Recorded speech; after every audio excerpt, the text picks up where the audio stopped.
Well, it was dark when we got to Lone Pine Station. They told us to get off and wait for the buses to take us to Manzanar. We didn't know how far it was. It was very dark by the time we got on the buses. And they told us that the suitcases would not be unloaded until the next day, so we didn't have anything to change into when we got to Manzanar.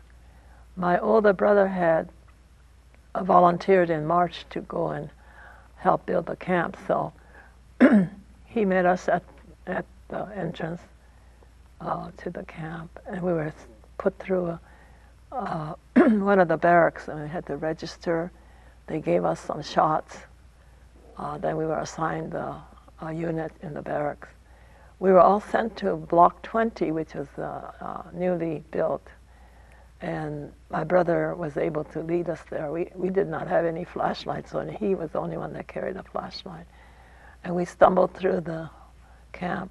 It was very dark, and all the barracks looked alike because they had black tar paper on them. And we finally got to Block 20, and our unit was, I think, Building 5, Apartment 1, which had double doors. It faced north, and the room was about 20 by 25 feet.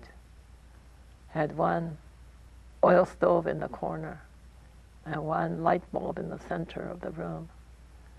My brother had stuffed all the mattresses with hay, where all the other people had to go out in the dark and fill their own mattresses or the ticking and bring them back to their room before they could go to sleep. But ours was all done we had 8 cots, canvas cots, and no partitions of any kind. We all slept in one big room.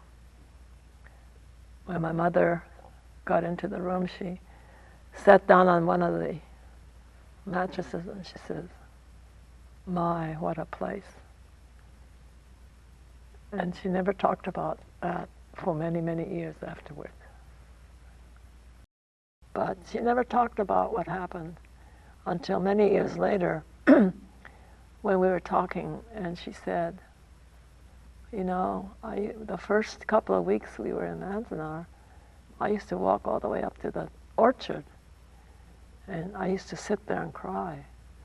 But after a couple of weeks, I decided that was not very productive, and stopped doing that. And then she started to go to work and doing different things